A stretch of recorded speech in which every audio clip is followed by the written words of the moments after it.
everyone! This is a video on how to make your own props for a restorative yoga practice with things that you can find around your own house. So if you are familiar at all with restorative yoga, you know that we use a lot of props. So in some ways, doing restorative yoga is almost an advantage when you do it at home because you get to use as many props as you can put your mind to, right? So typically in a class we use a bolster, which is, if you're unfamiliar, one of these, it's like a big rectangle cushion. Mine's pretty firm, that's what I like. So this is something we're going to try to replicate. Another thing we try to use in a restorative class are blocks. They look like this. You don't need them. You don't need them. You can use an abundance of other things, which I'm going to show you. Another thing that we use are blankets. You usually see these Mexican blankets at the studio. You don't need this type of blanket. You can use a towel. I'm going to show you everything you need to know.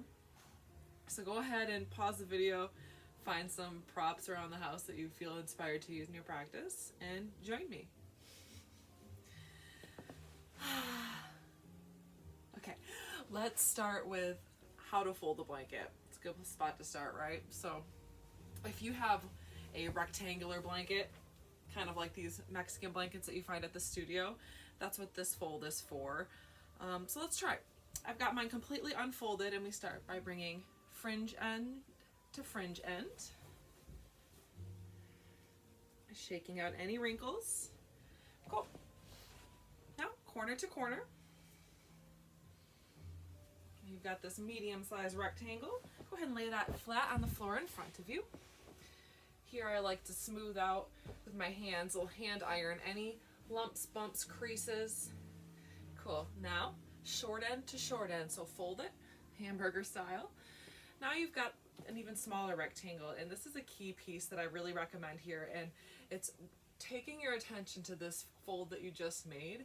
And sometimes there gets to be a little crease there, so I like to stick my hand in the fold and kind of smooth out that crease that happens. Small, minor little adjustment, but I really like it. It helps smooth out that corner. Okay, once again, we're gonna fold, this time hot dog style. So fold it end to loose end, and here you go. Your perfectly folded Mexican blanket. Again, not needed for a yoga practice, but it's pretty key in a restorative class that you fold the blanket like this. So now you know. Additionally, I have for you guys some towels, which can be great to use in your home restorative practice. So I'll just do a quick fold of these so you guys can watch, use it at home. I just did end to end.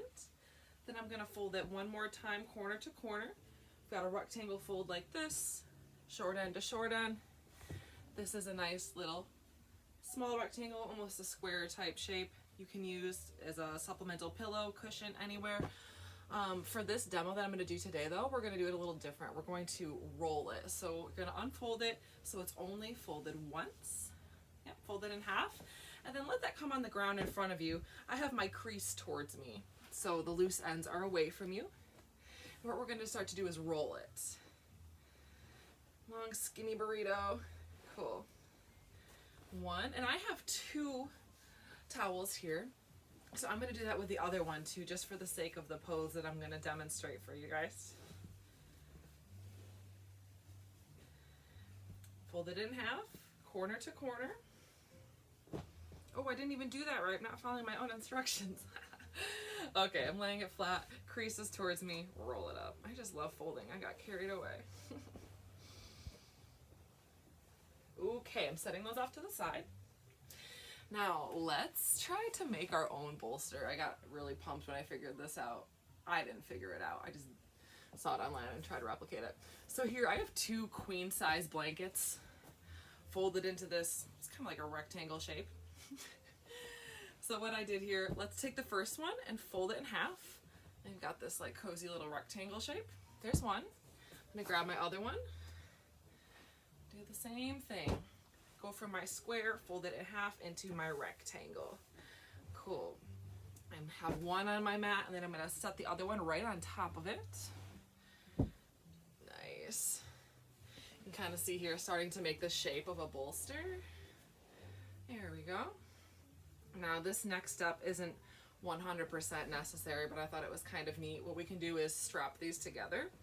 So I have next to me this very awesome vintage belt, which has one of these kind of like D-ring hooks that we use at our straps at the studio. So I've got one of those, and I also have just a scarf, works just as well. So what I'm going to do is put one on either end, slide that under, and then I'm going to tie this off to the side. So once we lie down on it, it's not going to be in our way. Do a cute little bow. Boom, there's one. And at the other end, I'm going to use my belt. Again, making sure that the D-ring is off to the side.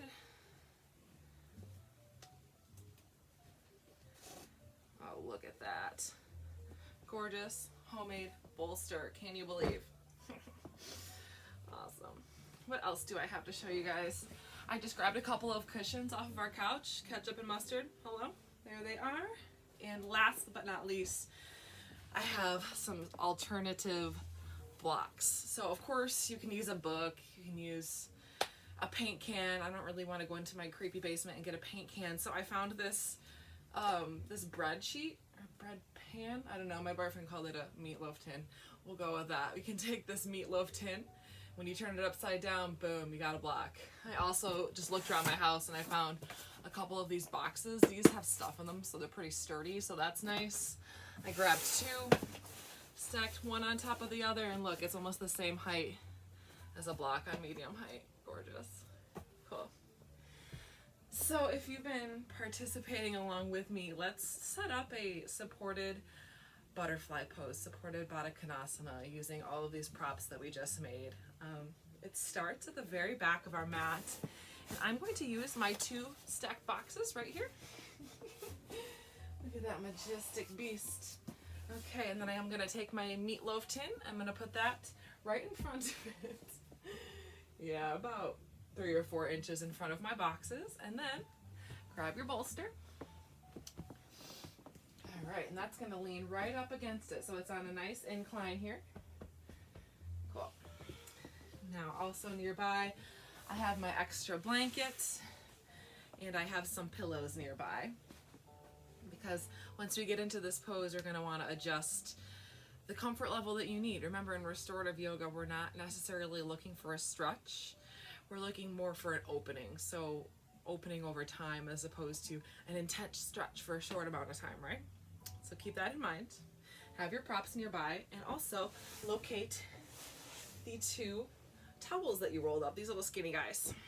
Of course, these can be done with blankets too. Blankets might be a little bigger and give you some extra support. So you can't really see, but I've got the other one on the other side here.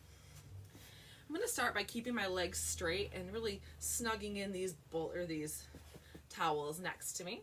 I'm going to sit up nice and tall, take my hand to my low back, make sure I've got some space between my blanket, bolster, and my low back, like a fist's width.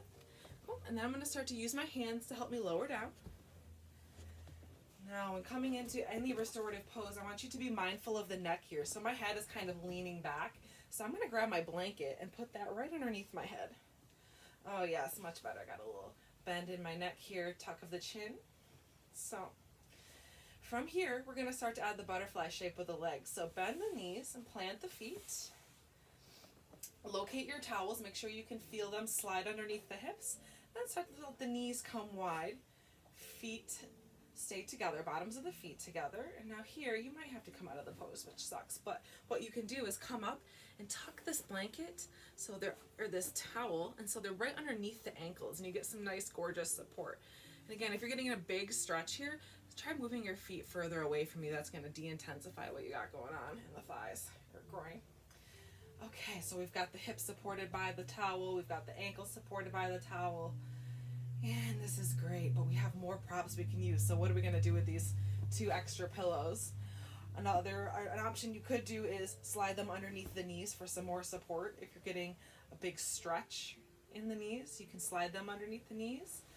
I'm feeling pretty good, so I might just snuggle them in next to me and use it for a little arm rest. I'll straighten that leg out so you can see it. So there's something very soothing about having the wrist above the elbow. I'm not forcing it, just letting it rest naturally.